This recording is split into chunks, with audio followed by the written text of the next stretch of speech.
Hello and welcome to the ARMA 3 E3 Night Ops Showcase, Director's Cut.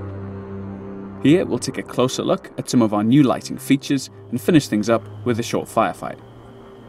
So little touches like the chem light to the right, or small improvements to things like the heat effect from a burning fire, demonstrate our commitment to adding some richness and quality to night scenes.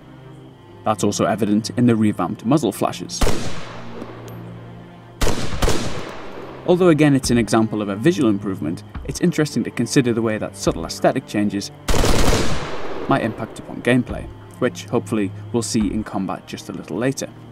Although we've still got a little more work to do with tweaking and configuring, particularly with the brightness and recoil, by switching to my sidearm we can see I'm now making a much smaller visual footprint.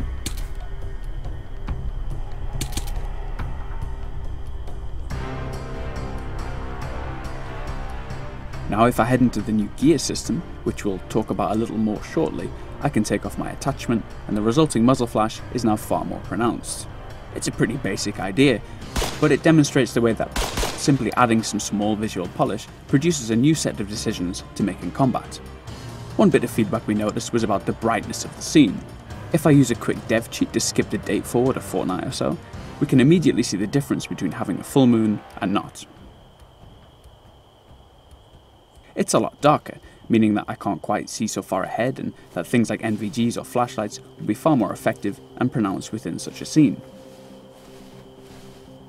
It helps demonstrate the way that various little enhancements come together to create improved nighttime gameplay.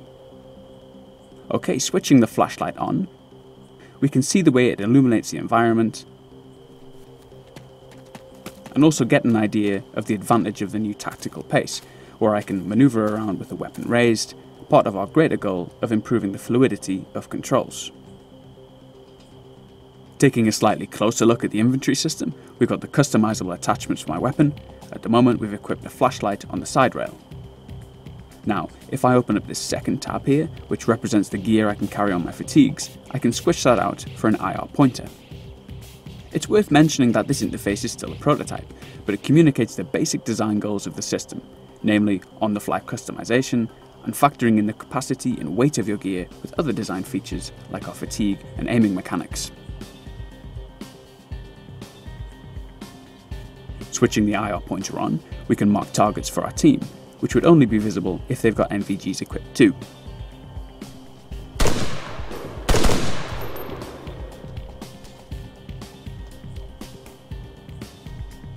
Okay, so skipping ahead a little to the meetup with our friendly patrol, we'll take a look at some of the things I've shown so far in action. As we head away from the light source and into the night, we can see just how dark it can get.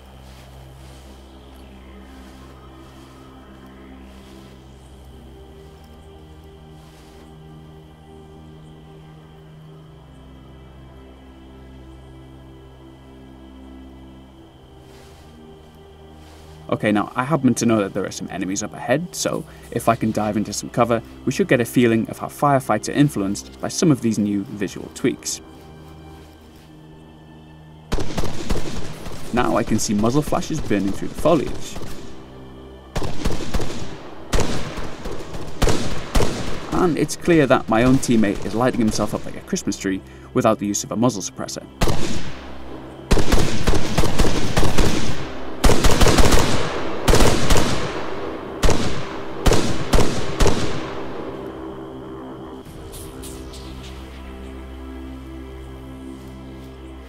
So here we've briefly seen the way that lighting can bring a real sense of both atmosphere and gameplay, working quite organically together to, hopefully, generate some fantastic experiences.